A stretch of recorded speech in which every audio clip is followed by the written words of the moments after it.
내 누이 내 신부야, 내 사랑이 어찌 그리 아름다운지. 내 사랑은 포도주보다 진하고 내 기름의 향기는 각양 향품보다 향기롭구나. 내 신부야, 내 입술에서는 꿀방울이 떨어지고 내 혀 밑에는 꿀과 젖이 있고 내 의복의 향기는 레바논의 향기 같구나. 내 누이 내 신부는 잠근 동산이요 덮은 우물이요 봉한 세미로구나. 내게서 나는 것은 석류나무와 각종 아름다운 과수와 고벨화와 나도풀과 나도와 번홍화와 창포와 귀수와 각종 유향목과 몰약과 침향과 모든 귀한 향품이요. 너는 동산의 샘이요 생수의 우물이요 레바논에서부터 흐르는 시내로구나. 북풍아 일어나라, 남풍아 오라. 나의 동산에 불어서 향기를 날리라. 나의 사랑하는 자가 그 동산에 들어가서 그 아름다운 열매 먹기를 원하노라. 내 누이 내 신부야, 내가 내 동산에 들어와서 나의 몰약과 향재료를 거두고 나의 꿀송이와 꿀을 먹고 내 포도주와 내 우유를 마셨으니 나의 친구들아 먹으라. 나의 사랑하는 사람들아 많이 마시라. 아멘. 자, 우리가 아가서 4장의 말씀을 오늘 세 번째 보는데요. 아가서 4장은 주제가 뭐냐면 단장한 신부입니다. 결혼식을 할 때 신랑 앞에서 단장한 그 신부의 모습, 얼마나 아름답습니까? 가장 아름다운 모습이죠. 그 신부의 단장한 외모의 아름다운 모습을 통해서 내면의 아름다움을 보여주고 있는 거예요. 외모의 아름다움이 아니라 내면의 아름다움. 이것은 우리 성도가 하나님 앞에서 내면이 어떤 모습으로 단장되어야 되느냐, 그런 것을 보여주고 있습니다. 우리가 물론 이제 착각하면 안 되는 것은 내가 이렇게 아름답게 내면을 단장하면 하나님이 그때 나를 사랑하시고, 내가 이렇게 아름답게 단장하지 않으면 하나님은 나를 미워하신다, 이렇게 생각하시면 안 돼요. 이렇게 생각하는 것이 이제 율법인데, 그렇게 생각할 게 아니라 하나님이 나를 내가 단장하든 단장하지 않든 변함없이 나를 사랑하시는 거예요. 하나님의 사랑은 우리의 어떠함 때문에 변화되는 게 아니거든요. 늘 그 모습으로 사랑하시는데, 중요한 건 뭐냐면 우리가 하나님이 기뻐하는 모습으로 내 내면을 이렇게 단장할 때 어떻게 되느냐면, 하나님이 그런 나를 보면서 솔로몬이 슐라미를 보고 그러했듯 너는 내 마음을 빼앗았구나, 그렇게 기뻐한다는 거예요. 너는 내 마음을 빼앗았구나. 그래서 우리가 하나님의 마음 좀 빼앗고 싶어요. 하나님의 마음이 나 때문에 빼앗겠다고 할 정도로 기뻐하게 하고 싶지 않습니까? 그러기 위해서 우리의 내면에 아름다운 단장이 필요하다는 거죠. 그래서 우리가 지난 2시간에도 그런 모습들을 하나하나 보았는데, 여러분 기억하는지 모르겠는데, 눈이라든지 머리털, 입술, 혀, 입, 목 이런 게 있었어요. 그런 것을 내면의 아름다움으로 이렇게 형상화해서 이야기했었습니다. 자, 오늘은 우리 10절부터 또 다른 아름다움 몇 가지를 쭉 보려고 합니다. 자, 우선 10절에 보면 이런 아름다움이 있어요. 내 누이 내 신부야, 내 사랑이 어찌 그리 아름다운지. 내 사랑은 포도주보다 진하고. 이게 슐람미라고 하는 여인을 솔로몬이 볼 때, 야, 저 여인이, 저 신부가 나를 정말로 사랑하는구나, 그걸 왕이 안 거예요. 그러니까 신랑을 그렇게 사랑하는 신부의 그 마음이, 이게 단장한 신부의 마음이라는 거예요.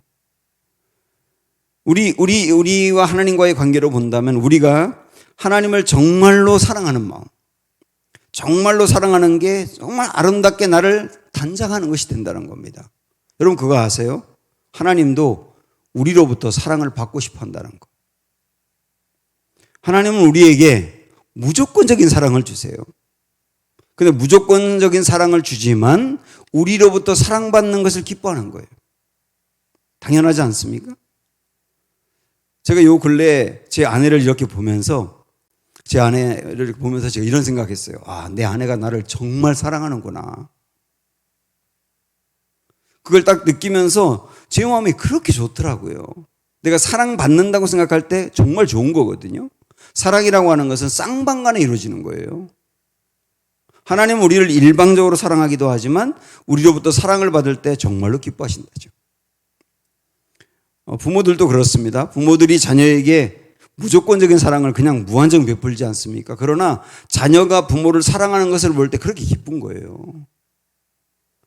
할머니들이 손주들을 요즘 많이 키우는데 그 손주들 데리고 있다가 그 아이를 데리고 가면 그렇게 시원하다 그러죠. 근데 시원한데 조금 있다가 다시 그 아이에 대한 그리움이 있는 거예요. 그러다가 그 아이가 조금 더 며칠 지나서 또 할머니한테 와가지고 할머니 하고 달려와서 할머니에게 입을 맞추기도 하고 할머니에게 안기고 그럴 때 그 사랑을 받으면서 다시 힘이 생기는 거거든요. 이 사랑이라고 하는 것은 그냥 일방적으로 주는 게 아니라 쌍방간에 주는 거다. 그래서 여러분, 하나님을 사랑하는 게 얼마나 중요한 건지를 아셔야 되거든요. 우리 한번 요한복음 14장으로 가보세요. 오늘도 성경 여러 군데를 찾을 겁니다. 중도에 성경 찾기를 포기하지 마시고 저와 같이 잘 따라와 보세요. 14장 21절 요한복음 14장 21절 시작. 나의 계명을 지키는 자라야 나를 사랑하는 자니 나를 사랑하는 자는 내 아버지께 사랑을 받을 것이요 나도 그를 사랑하여 그에게 나를 나타내리라. 내가 나를 사랑하는 걸 내가 보면 그때 드디어 내가 너를 사랑할 게가 아니에요. 이건 율법이라고 그랬잖아요. 내가 나를 사랑할 때 내가 드디어 너를 사랑한다가 아니라 내가 정말로 나를 사랑하면 내가 너를 얼마나 사랑하는지 알게 될 거예요. 이게 얼마나 중요한 얘기인지 아세요? 지금 잠깐 저를 보세요. 지금 여러분들 주님이 여러분들을 얼마나 사랑하는지 아십니까? 느끼세요? 감격하세요? 아까 불렀던 찬양처럼 감격하세요? 이게 크고 얼마나 놀라운 일인지 정말 아세요? 내가 지금 하나님이 나를 얼마나 사랑하는지 알기도 하고 모르기도 하는데 언제 아는지 아십니까? 내가 주님을 사랑할 때 정말로 알게 됩니다. 뭐를? 하나님이 나를 얼마나 사랑하는지를. 내가 하나님을 사랑할 때 드디어 하나님 나를 사랑한다가 아니에요.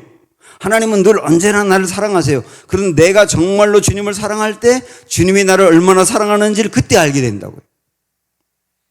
그리고 우리가 주님을 사랑하는 것을 볼 때 우리 예수님 그랬잖아요. 이 말씀 끝에서 나를 나타내리라.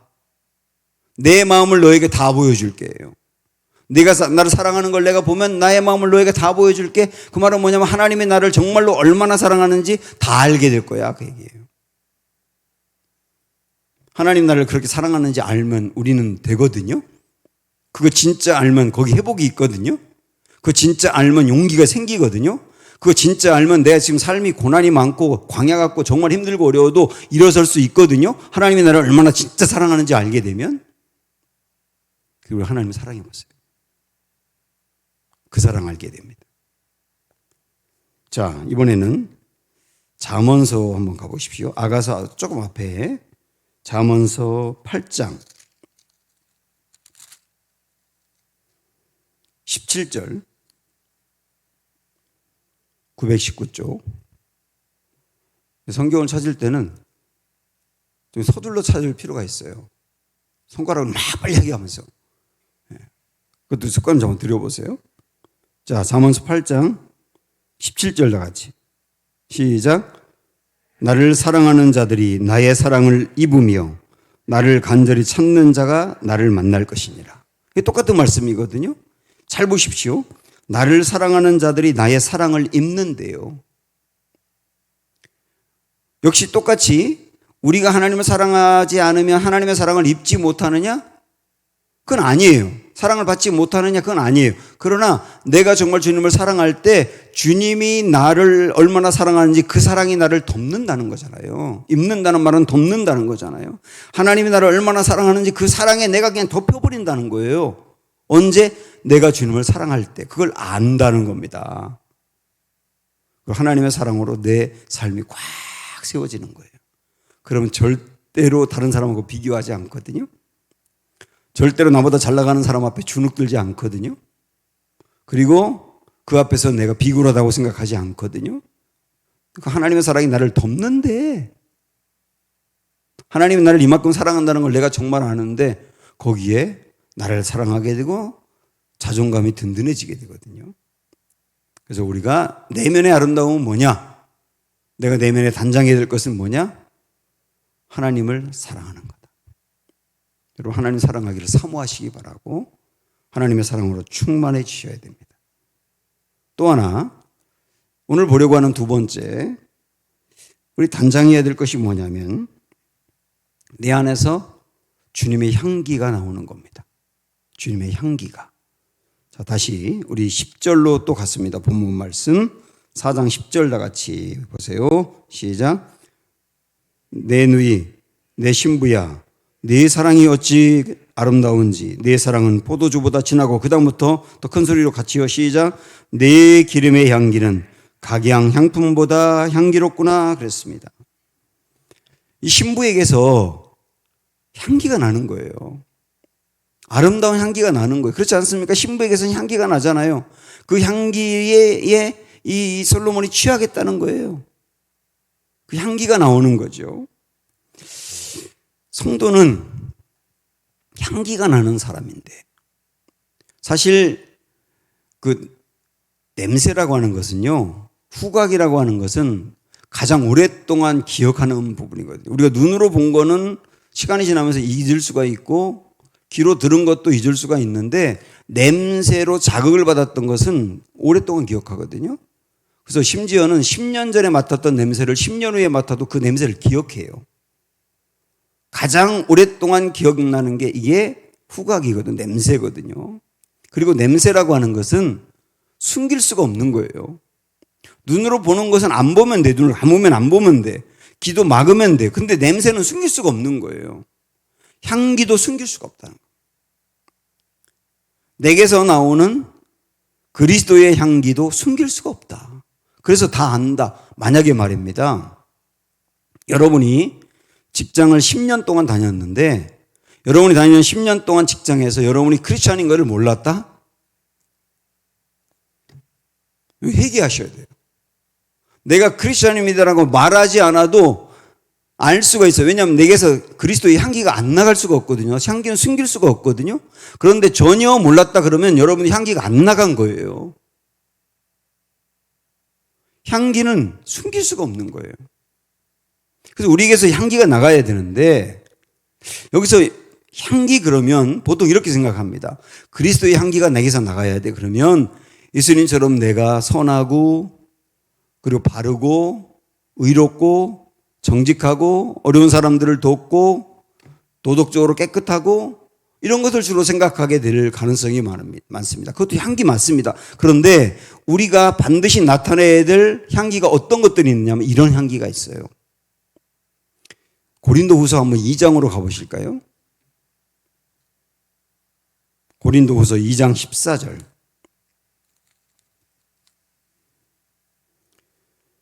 (288쪽)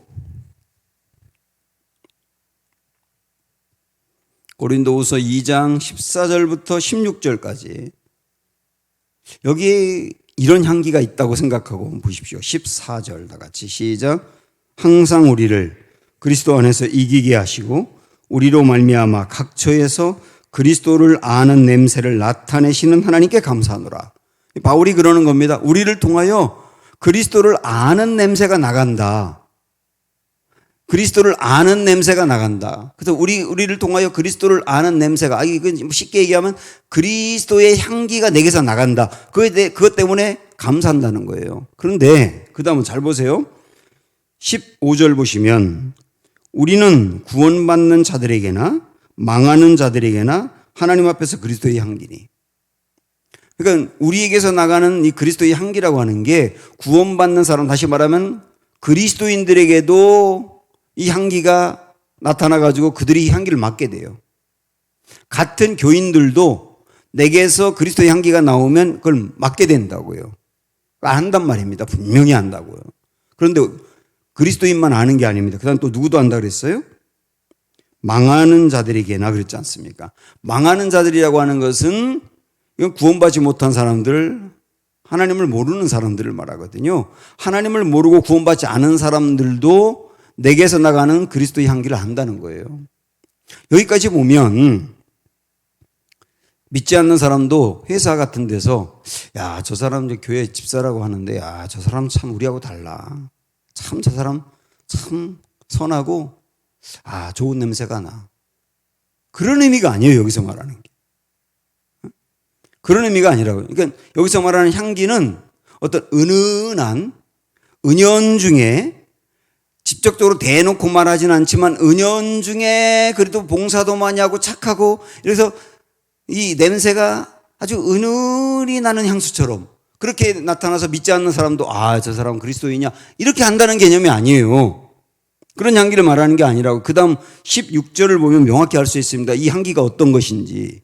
잘 보세요. 16절. 이 사람에게는 사망으로부터 사망에 이르는 냄새요.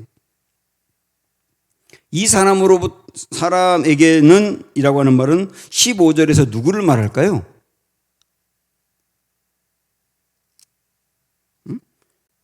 15절에 구원받는 자들과 망하는 자들 둘이 있다고 했지 않습니까? 그러면 16절에서 이 사람에게는 사망으로부터 사망에 이르는 냄새요. 이건 누굴 말하는 거예요? 망하는 자들 얘기하는 거예요. 이게 무슨 말인지 아십니까? 우리 그리스도인이 내게서 그리스도의 향기가 나가면 망하는 자들, 이 말은 하나님을 믿지 않는 사람들, 그리스도를 대적하는 사람들은 그 향기 때문에 그 향기를 악취로 생각한다는 거예요. 그리스도인이 나타내는 향기를 악취로 생각해서 더 대적한다는 거예요. 저런 그리스도인 싫어. 좀 은은하게 말이야. 은은하게 안 맺는 듯 그러면 안 돼? 안 맺는 듯 하고 그러면서 은은히 나타나면 안 돼? 그럼 그런 향기 좋겠는데. 그런데 저 그리스도인은 너무 명확해. 너무 명확히 그리스도인인 게 나와. 너무 분명해. 이게 무슨 말인지 아시겠어요?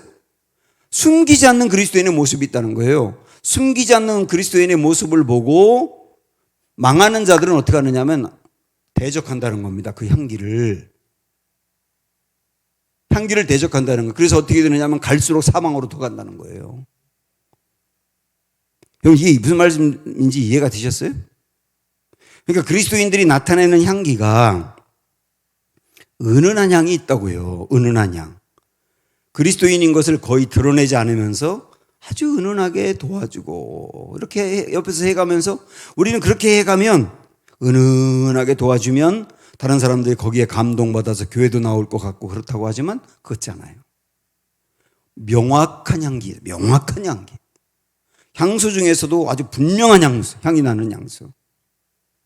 그런 향들은 명확한 그리스도인의 모습을 보일 때는 대적하는 사람이 생긴다는 거예요. 불가피하게 그런 사람이 있다. 그런데 그 다음 보세요. 16절 다시 앞부분부터 시작. 이 사람에게는 사망으로부터 사망에 이르는 냄새요. 저 사람에게는 생명으로부터 생명에 이르는 냄새라. 저 사람은 누굽니까? 15절에서 구원받는 사람.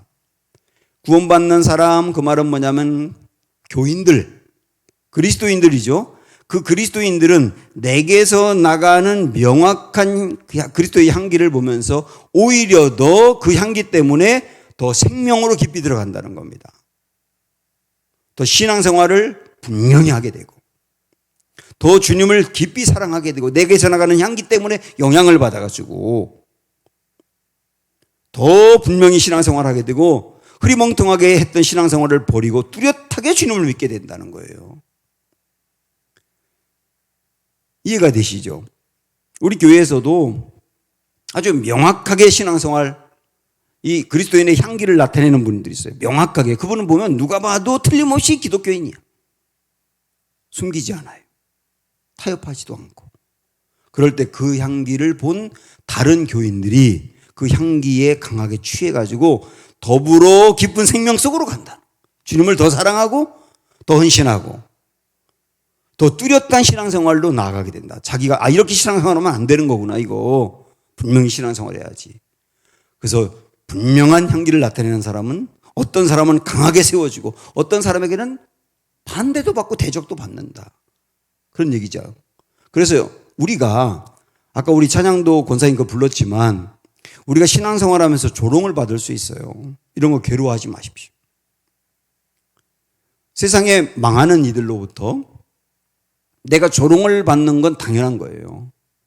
우리 예수님도 어둠은 빛을 싫어한다고 그랬거든요. 미워한다 그랬습니다. 그래서 빛이 나타날수록 어둠은 빛을 공격한다는 거예요. 그래서 여러분께서 신앙생활을 뚜렷하게 하다가 조롱을 받거나 방해를 받거나 어떤 때 공격을 받는 거 괴로워하지 마시고 이거 내가 똑바로 향기를 나타내고 있다라고 생각하시면 되는 거예요. 이런 향기, 이런 향기. 오늘 우리 슐람맥에서 나가는 향기, 이런 향기 아시겠죠? 이런 향기가 단장해야 될 우리의 모습이다. 그 얘기입니다. 또 하나 12절로 이번 넘어가서 세 번째 단장을 볼까요? 자, 오늘 본문으로 다시 왔습니다. 12절 시작.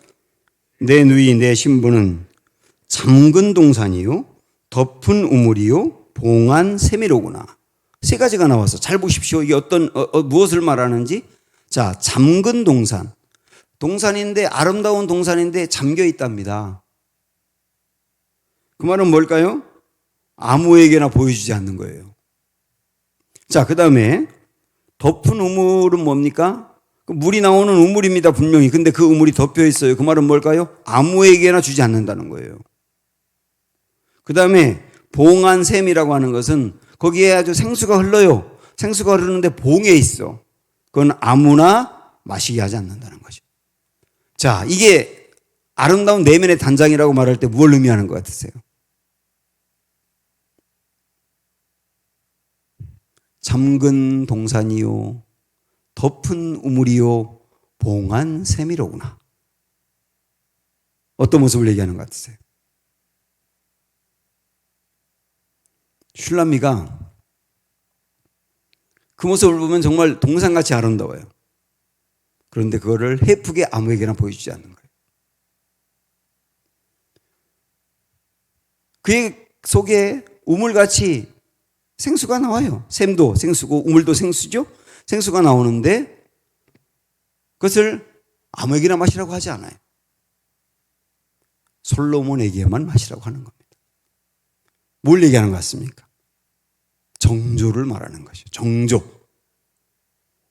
슐람미는 굉장히 풍성하게 많은 것을 가지고 아름다운 모습을 갖고 있는데 그거를 헤프게 아무에게나 흘려보내지 않고 오직 솔로몬에게만 깨끗하고 정결한 정조의 모습을 보인다는 거죠. 이 단장이 슐람에게 있었다는 겁니다. 절대 헤프지 않다 그 얘기예요. 오늘 하나님이 우리에게 보고 싶어 하는 것도 그거거든요. 정조. 하나님만, 분명히 하나님만 사랑하는 것. 하나님에게만 마음을 주는 것. 정조. 그걸 원한단 말입니다. 그렇다면 우리의 정조를 빼앗아가는 것들이 무엇이 있는가? 내가 하나님만 사랑하고 하나님만 바라보고 해야 되는데 우리의 그 마음을 빼앗아가는 것들은 무엇이 있을까? 여러분에게 무엇이 있습니까?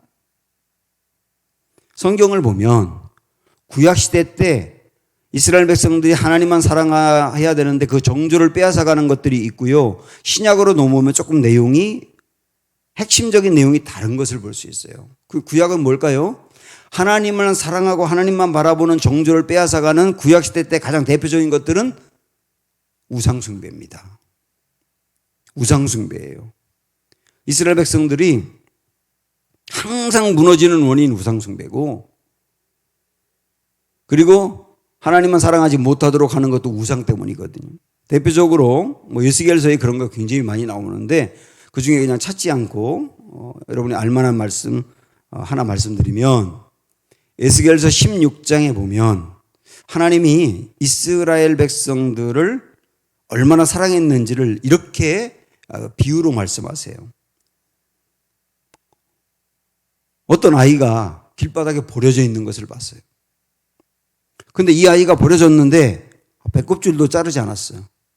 그러니까 이 아이 엄마가 이 아이를 낳고 그냥 버리고 가버린 거예요. 버려진 아이예요. 배꼽줄도 자르지 않았고, 그리고 이 아이가 죽어가고 있어요. 그 아이를 하나님이 이렇게 안았다고 생각해봐요. 하나님이 그 아이를 안았을 때 그 아이의 상태를 뭐라고 표현하고 있냐면 피투성이 상태라 그래요. 피투성이 상태. 피투성이 상태로 다 죽어가는 거예요, 이 아이가. 그건 뭘 얘기하는지 아세요? 이스라엘의 상태가 그랬었다는 겁니다. 애굽의 노예로 팔려 있으면서 애굽에서 살아가는 것이 마치 피투성이 상태로 완전히 망가져 있는 모습이었다는 거예요. 근데 하나님이 그 피투성이 아이에게 뭐라고 말했냐면 피투성이라도 살아야 돼. 피투성이라도 살아야 돼. 그러면서 그 아이를 살리기 시작하는 거예요. 배꼽줄도 잘라주고 피투성이 상태를 닦아주고 그 아이에게 젖을 먹이고 그 아이를 키워서 살려냈어요. 근데 이 아이가 막 자라나는 겁니다. 예쁘게 자라나, 예쁜 아이로 계속 자라나요. 그러더니 어디까지 자라났느냐면 외모가 너무나 아름답고 너무나 귀한 처녀의 모습까지 자라났어요. 그래서 그 아이를 살려준 하나님과 그 아이가 결혼하는 관계가 되었다. 이렇게 비유로 말하면서 이스라엘이 피투성이 상태로 완전히 망가져 있었는데 하나님이 그 피투성이 상태를 살려낸 다음에 그 이스라엘을 키우고 도와주고 그래서 출애굽도 시키고 가나안 땅에 들어가고 거기서 나라를 차지해서 어엿한 민족이 되게 하고 그래서 그런 관계로 끝낸 것이 아니라 그 이스라엘과 하나님이 마치 결혼하여 신랑 신부가 된 것처럼 사랑했다는 겁니다. 그래서 하나님이 그 아이를 보면서 너는 정말 왕후 같구나 그러거든요. 왕비 같구나. 그것처럼 이스라엘 보면서 너는 하나님의 신부야. 왕후 같은 하나님의 신부야 라고 이렇게 지켜 올려요. 그렇게 사랑받았다는 겁니다, 이스라엘이. 그런데 그렇게 하나님의 사랑을 받아가지고 완전히 달라진 모습을 가졌으면서 그 다음에 하나님을 배반하고 간음을 하는 거예요. 마치 다른 멋있는 남자를 보고 그 남자에게 가면서 자기를 살려준 분을 버린 것처럼 이스라엘이 이방신을 섬겼다는 겁니다. 이방신을 섬기면서 자기를 죽은 자기 피투성이 상태인 자기를 살려준 하나님을 외면하고 이방신을 섬겼다. 그리고 거기에 마치 아내가 된 것처럼 음녀의 모습으로 살고 있다. 이게 이스라엘이다 이러는 거예요. 그래서 에스겔서에 이 말씀이 있는 것은 이런 이스라엘이었기 때문에 나라도 잃고 바벨론의 포로가 될 수밖에 없었던 거야 그러는 거예요. 이 말씀 하나가 이스라엘 백성들의 상태를 총체적으로 보여주는 게 아닌가 싶어요. 결국 구약에서 이스라엘 백성들이 하나님 앞에 나아가는 거룩한 신부가 되어야 되는데 그걸 방해하는 가장 결정적인 것은 뭐냐면 우상숭배였다는 거죠. 그래서 우상숭배를 버리는 게 거룩이고 정결이었던 거예요. 신약으로 넘어오면 어떻게 되는가? 신약에는 놀라우리 많지 구약 성경과 비교할 때 우상 숭배 얘기가 별로 안 나와요. 구약 성경에는 처음부터 끝까지 그냥 우상 숭배인데 신약에는 그렇게 많이 나오지 않아요. 그리고 신약에서 중요하게 하나님의 백성의 그 정결, 하나님만 바라보지 못하고 다른 걸 바라보게 하는 가장 대표적인 것이 뭐냐면 뭘까요? 세상입니다. 세상. 구약의 우상숭배 자리에 신약으로 넘어오면 세상이 있는 거예요. 세상.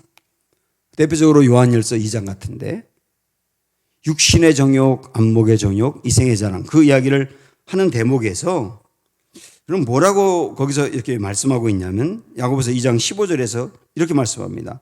세상을 사랑하면 아버지 사랑이 그 안에 없다고 말씀해요. 세상을 사랑하면 아버지 사랑이 없다. 역시 똑같이 세상을 사랑하는 사람은 아버지가 더 이상 사랑하지 않는다가 아니거든요. 이게 무슨 말이냐면 세상을 사랑하게 되면 아버지 하나님을 사랑하는 마음을 잃어버린다는 겁니다. 그 사랑을 알지도 못한다는 거예요. 아주 그냥 극단적인 예를 하나 들어볼까요? 금요기도 오기 전에 회사에서 끝나자마자 6시부터 술집 가서 술 잔뜩 먹으면서 그다음에 춤추는 데 가서 춤추고 막 그냥 현란하게 그러다가 9시 딱 교회 와서 찬양하려고 하면 은혜가 돼요? 세상의 것들에 완전히 도취돼 가지고 거기에 잔뜩 빠져 있다가 그다음에 설교 들으려면 그 설교가 들어옵니까? 절대 안 들어와요. 그러니까 세상을 사랑하는 그 모습들, 세상을 사랑하는 그 모습들이 하나님의 사랑을 알지 못하게 한다는 겁니다. 하나님은 나를 얼마나 사랑하는지 정말 뜨거운 사랑을 주는데 그 사랑을 알지 못해요. 하나님의 사랑 알지 못하니까 강팍해지는 거예요. 세상을 사랑하는 것이 하나님의 사랑을 딱 막고 있다는 거예요. 사랑하지 못하게 막고 있다가 아니라 사랑하는 하나님의 마음을 모르게 막고 있다. 거기에 육신의 정욕, 안목의 정욕이 있습니다. 또 하나가 뭐가 있냐면 이생의 자랑이 있어요. 이생의 자랑. 이생의 자랑이라는 것은 그 사람이 진짜 자랑하는 게 그 사람이 가장 관심 있는 거거든요. 그리고 그 사람을 압도하는 거거든요. 요즘 나를 압도하는 것을 자랑하게 돼 있어요. 그래서 그 사람이 무엇을 자랑하는지 보면 저는 얘기는 안 하지만 성도들을 보면서도 성도들이 자랑하는 것을 처음부터 끝까지 들어보면 아, 이분 완전히 세상에 빠져 있구나 알 수 있어요. 그래서 얘기는 안 해요. 실족할까 봐. 그러나 얘기 들어보면 그분의 자랑을 들어보면 아유 완전 세상적인 분이네. 매번 알아요. 왜? 그 자랑하는 게 그분을 압도하는 거라니까요. 자랑하는 게 세상적인 거가 되면 안 돼요. 성도는. 교인들끼리 얘기할 때도 교회에서 얘기할 때도 세상적인 거 자랑하지 마세요. 세상적인 거 자랑하면 그거 못 가진 사람은 실족하게 되고요. 괜히 힘들고 어려워도 하나님 바라보던 사람이 세상적인 거 자랑하는 성도들 때문에 그 마음이 흐려져 버리는 거예요. 비교해버리고. 성도는 세상적인 거 자랑하지 않는다. 하나님만 자랑한다. 십자가만 자랑한다.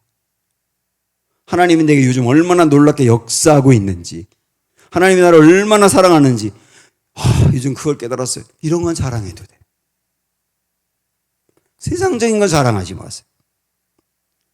자꾸 우리의 시선이 세상적인 것으로 흐를 때 정조를 무너뜨린다는 거예요. 정조를 무너뜨린다.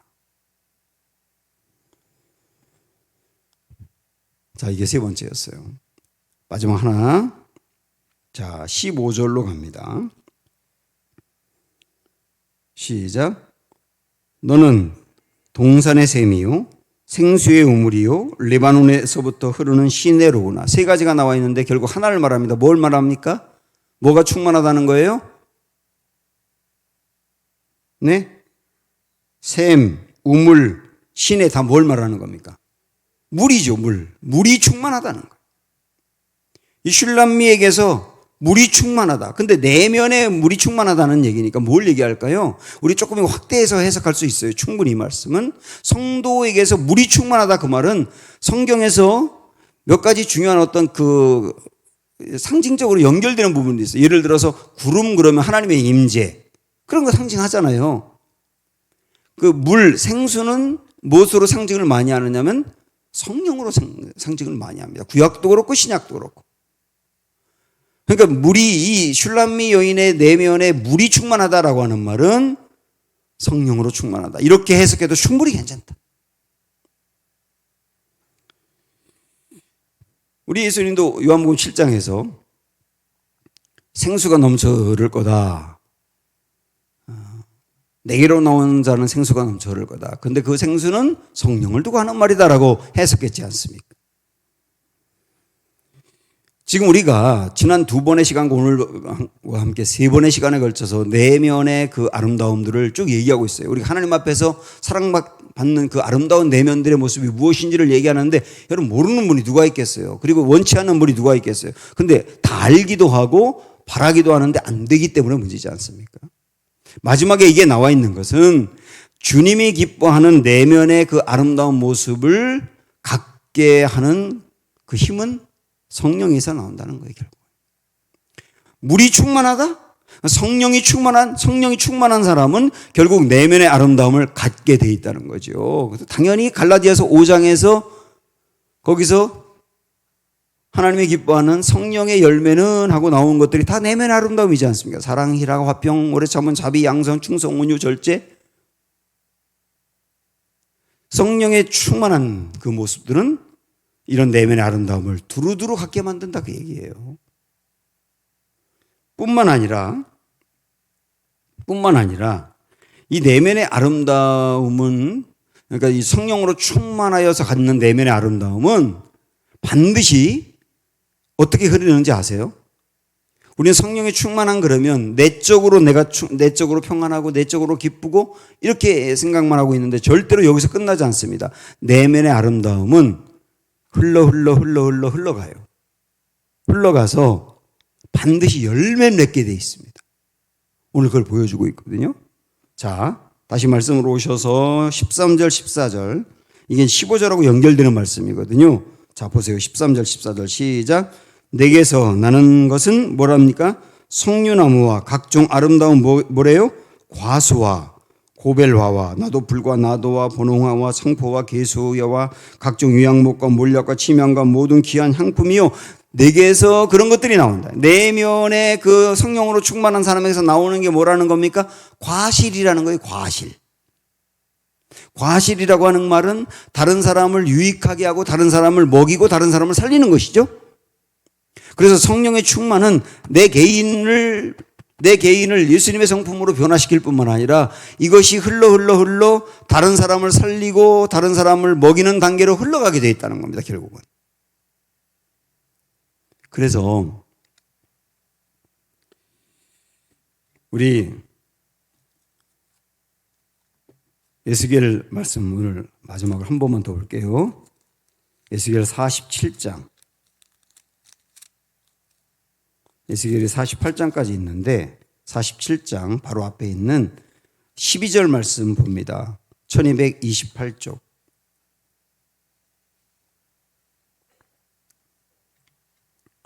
자, 12절 읽기 전에 워낙 유명한 말씀이니까요. 이 에스겔 47장은 성전에서부터 물들이 막 나오기 시작했다.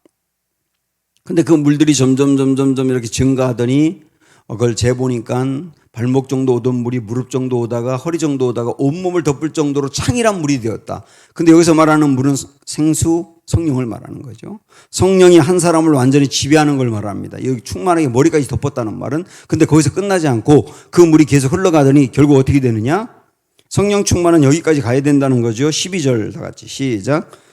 강 좌우가에는 각종 먹을 과실이 자라서 그 잎이 시들지 아니하며 열매가 끊이지 아니하고 달마다 새 열매를 맺으리니. 여기까지 보면 성령 충만한 사람은 결국 뭘 맺는다고 그러냐면 열매를 맺는다 그랬어요. 열매를. 근데 또 조금 더 가보세요.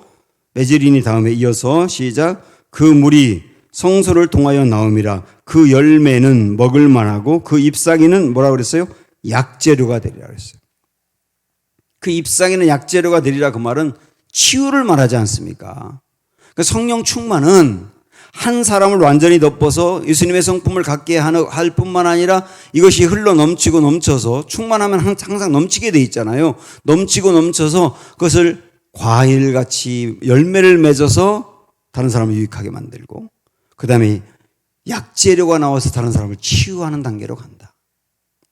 이게 성령 충만의 모습이라는 거예요. 성령 충만의 모습. 이게 내면의 아름다움의 포인트인 것이죠.